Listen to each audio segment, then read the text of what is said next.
ഉരസി മിനുസപ്പെടുത്താതെ വജ്രം തിളങ്ങുകയില്ല. തീയിൽ ഉരുക്കിയെടുക്കാതെ യഥാർത്ഥ സ്വർണവും ഉണ്ടാവുകയില്ല.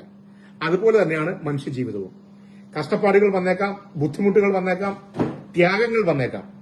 ഇവയെല്ലാം സഹിച്ചുകൊണ്ട് നാം മുന്നോട്ട് നീങ്ങിയാൽ നിങ്ങളുടെ ജീവിതവും വജ്രം പോലെ തിളങ്ങുകയോ സ്വർണം പോലെ ഗുണമുള്ളതായി മാറുകയോ ചെയ്യും.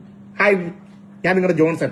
ഞാനിന്നിവിടെ വന്നേക്കുന്നത് കഴിഞ്ഞ 26-ാം തീയതി ഞാൻ ഒരു വീഡിയോ ഇട്ടിരുന്നു. എന്റെ ഫേസ്ബുക്ക് മോണിറ്റൈസേഷന്റെ ഭാഗമായിട്ട് തുടർച്ചയായിട്ട് 4-ാം തവണ ഞാൻ ഫേസ്ബുക്കിൽ എന്റെ ഫ്രണ്ട്സിനെ വെച്ചിട്ട് ഒരു നറുക്കെടുപ്പ് നടത്തുന്നുണ്ട്. ആ വീഡിയോയ്ക്ക് താഴെ എത്ര പേർ കമന്റ് ചെയ്താലും അവരുടെ എല്ലാം പേരുകൾ ഞാൻ പേപ്പറിൽ എഴുതിയതായി ഇങ്ങനെ ഇട്ടിട്ട് ഞാൻ നറുക്കെടുപ്പ് നടത്തി. അതിൽ 5 പേർക്ക് 500 വീതം നൽകുന്നതാണ് എന്ന് പറഞ്ഞ് ഞാൻ വീഡിയോ ചെയ്തിരുന്നു. അപ്പൊ ആ നറുക്കെടുപ്പാണ് ഇപ്പോൾ നടക്കാൻ പോകുന്നത്.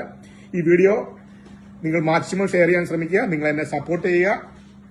നിങ്ങൾക്കും അടുത്ത മാസം ഇതിന്റെ ഭാഗമായി മാറണമെന്നുണ്ടെങ്കിൽ ഞാൻ ഇടുന്ന വീഡിയോകൾക്കെല്ലാം തന്നെ നിങ്ങൾ ലൈക്ക് അടിക്കുക, ഷെയർ ചെയ്യാൻ ശ്രമിക്കുക, ഫോളോ ചെയ്യാൻ ശ്രമിക്കുക. അപ്പം ഞാൻ നറുക്കെടുപ്പ് നടത്തിയാണ്. ഈ വരുന്ന 5 പേരെ അനൗൺസ് ചെയ്യുന്നതാണ്. ആ 5 പേരുടെ ആളുകൾ ആരൊക്കെയാണോ അവര് തീർച്ചയായിട്ടും എനിക്ക് മെസ്സേജ് അയക്കുകയോ അല്ലെങ്കിൽ മെസ്സഞ്ചർ ഞാനുമായിട്ട് ബന്ധപ്പെട്ട അവരുടെ ഫോൺ നമ്പർ അല്ലെങ്കിൽ QR കോഡ് അയച്ചു തന്നാൽ ഞാൻ ഗൂഗിൾ പേ വഴി അവരുടെ പൈസ ഇട്ട് കൊടുത്ത ശേഷം തീർച്ചയായും പൈസ 5 പേർക്ക് ഇട്ട ശേഷം ഞാൻ പൈസ ഇട്ടു എന്ന് പറഞ്ഞ് മറ്റൊരു വീഡിയോ കൂടി ചെയ്യുന്നതാണ്. അപ്പൊ നറുക്കെടുപ്പിലേക്ക് ഇറക്കാം. ഓക്കെ, 1-ാം സമ്മാനം ലഭിച്ചിരിക്കുന്ന 1-ാം സമ്മാനം അല്ല, 5 പേർക്കാണ്. അപ്പം ആ 5 പേർ ആരൊക്കെയാണെന്ന് നമുക്കൊന്ന് നോക്കാം. വർണ്ണ സിബി എന്ന് പറയുന്ന ആളാണ് 1-ാം സമ്മാനം. വർണ്ണ സിബി ആണ് ഒരാൾ. 5 പേരിൽ ഒരാള് വർണ്ണ സിബി. ഓക്കെ, 2-ാമത്തെ ആളെന്ന് പറഞ്ഞാല് രതീഷ് കൊട്ടാരത്തിൽ. രതീഷ് കൊട്ടാരത്തിൽ എന്ന് പറയുന്ന ആളാണ് 2-ാമത്തെ ആള്. 3-ാമത്തെ ആളെന്ന് പറഞ്ഞാല് ഷൈനി സണ്ണി എന്ന് പറഞ്ഞ ആളാണ്. ഷൈനി സണ്ണി എന്ന് പറഞ്ഞ ആളാണ് 3-ാമത്തെ ആള്. ഷൈനി സണ്ണി. ഓക്കെ, ഇനി 2 പേരോടെയാണ് ഉള്ളത്. അപ്പൊ നമുക്ക് അവരുടെ കൂടെ എടുക്കാം.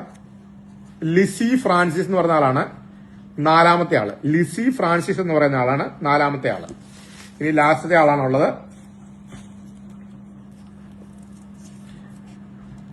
ഷീബ ജോസഫ് എന്ന് പറയുന്ന ആളാണ് 5-ാമത്തെ ആള്. ഷീബ ജോസഫ്.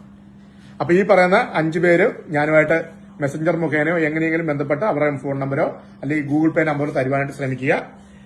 ഇനിയും നിങ്ങൾ ഞാൻ അടുത്ത മാസം എല്ലാ മാസവും ഇങ്ങനെ ചെയ്യുന്നുണ്ട്. എനിക്ക് ഫോളോവേഴ്സ് കൂടുന്നതനുസരിച്ച് അല്ലെങ്കിൽ നിങ്ങളുടെ കമന്റുകളും ഷെയറും കൂടുന്നതനുസരിച്ച് എനിക്ക് കിട്ടുന്ന വരുമാനവും കൂടും. ആ വരുമാനം കൂടുന്നതനുസരിച്ച് ഞാൻ ഈ 5 എന്നുള്ളത് ചിലപ്പോൾ 8, 10 അങ്ങനെ പോകും. അതുപോലെ തന്നെ കൊടുക്കുന്ന തുകയുടെ എമൗണ്ടും കൂടുന്നതായിരിക്കും. അപ്പൊ നിങ്ങളെല്ലാം തന്നെ എന്നെ സപ്പോർട്ട് ചെയ്യാൻ ശ്രമിക്കുക മാക്സിമം. വീണ്ടും അടുത്തൊരു വീഡിയോ ആയിട്ട് കാണും വരെ നിങ്ങളുടെ പ്രിയപ്പെട്ട ജോൺസൺ. ബൈ.